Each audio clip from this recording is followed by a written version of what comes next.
Մեհեր Բաղդասարյանի տետատետ հաղորդման հերթական հյուրն էր դարձել դերասան Հովհաննես Ազոյանը։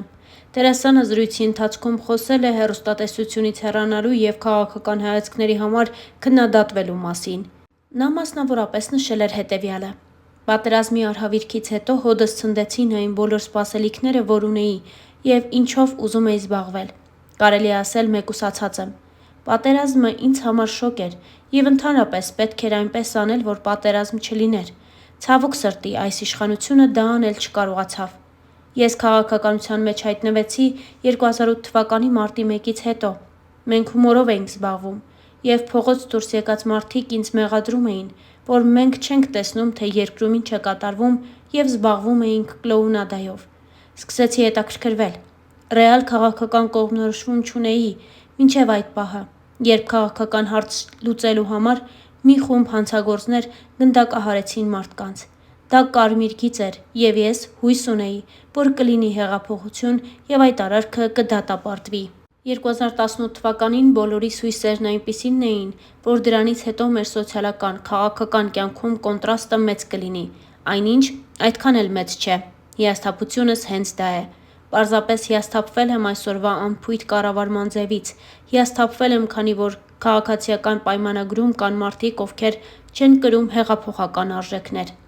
Դրանք միջին և ցածր օղակների մարդիկ են, ովքեր նաև պետական կառավարման մեջ են։ Նրանք թաքնվում են Նիկոլ Փաշինյանի հետևում և կատարում են իրենց զանցանքներն ու հանցանքները։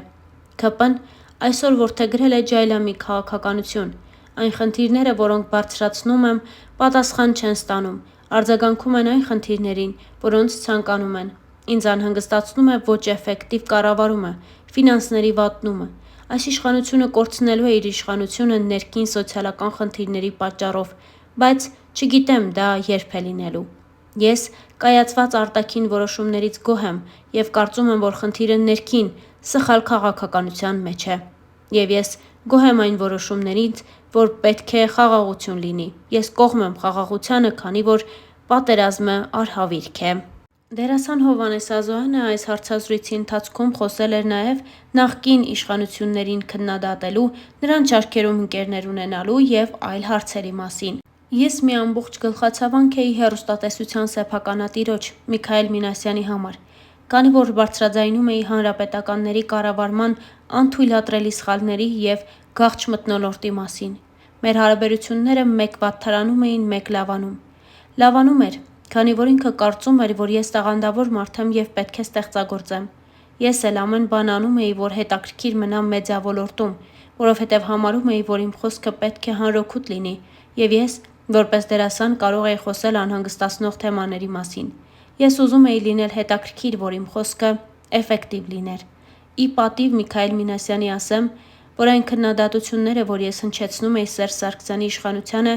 ինձ չվնասեցին։ Ցավոք սրտի, այս իշխանություններն ավելի նեղացկոտ են և դյուրագրգիռ։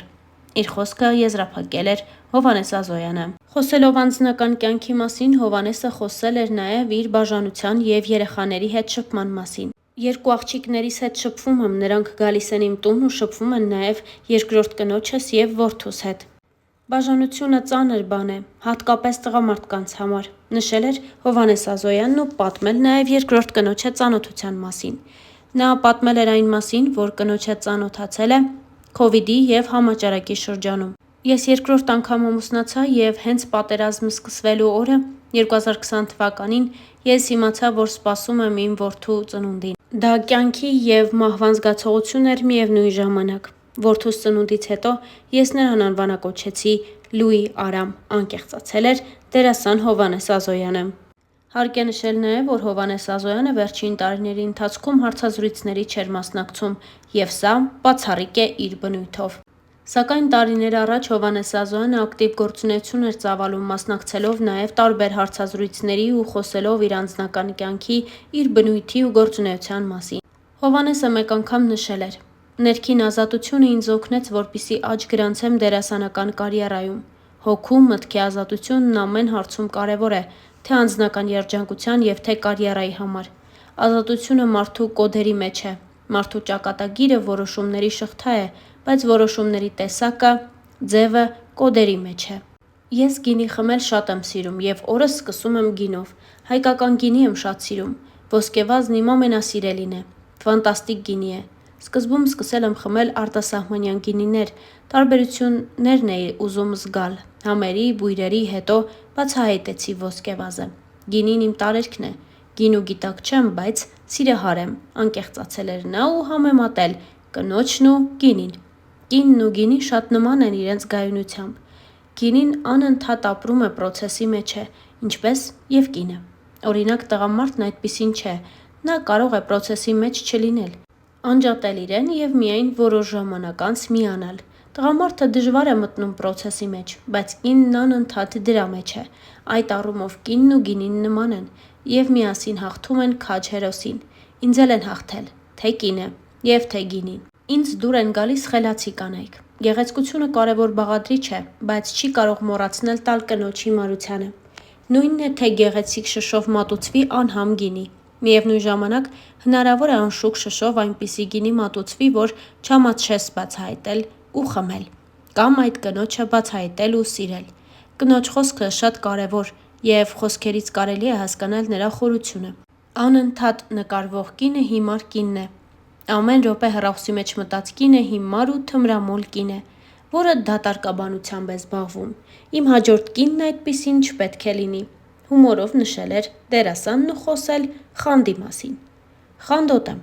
իմ ինքնավստահությունը շատ է, ով ինձ սիրում է, վստահ եմ, որ սիրում է և վերջ, բայց եթե կորցրել եմ ինքնավստահությունս, խանդս դրսևորվում է տխրությամբ, նշել էր նա, եթե նորից ապրեի, կչափավորեի խելագարությունս, ծայրահեղ եմ այդ հարցում, Հայաստանի կյանքը նման է իմ կյանքին, Հայաստանի կյանքը նման է իմ անձնական կյանքին, նույն խնդիրներն են, տեսնում եմ, թե Հայաստանի ինչ խնդիրներ կան, իդենտիֆիկացնում եմ իմ խնդիրների հետ և փորձում եմ փոխել դրանք, փառք Աստծո, ստացվում է, իմ կյանքում վերացրել եմ սուտը և կեղծիքը,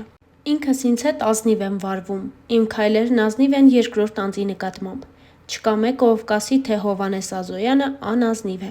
կուզեի, որ Հայաստանում մարդկանց հոգևոր և մարմնական ազատությունը ներդաշնակ լիներ, եթե այդ երկու ազատությունները բախվում են միմյանց, ծնվում են սուտը, չարիքը, սթրեսը, դեպրեսիան և այդ ամենը մետաստազներով փոխանցվում է ամեն ինչին, մինչև երկրի տնտեսությունը, դերասանը պատասխանել էր նաև կնամոլ է, թե կնամեծար, ես կնասեր եմ, համարում եմ, որ կինը մարդու կատարյալ տեսակն է իր զգայունությամբ, տղամարդու գործն է կնոջով զբաղվելը, իսկ կնոջ պարտականությունն է միշտ զմայլել տղամարդուն, կուզեի ասել, որ կնոջը պետք է սիրել անխնա, բայց հիմա ասում եմ, որ պետք է սիրել չափավոր, այդպիսին են խաղի կանոնները, հարցազրույցներից մեկի ընթացքում անկեղծացել էր Հովհաննես Ազոյանը,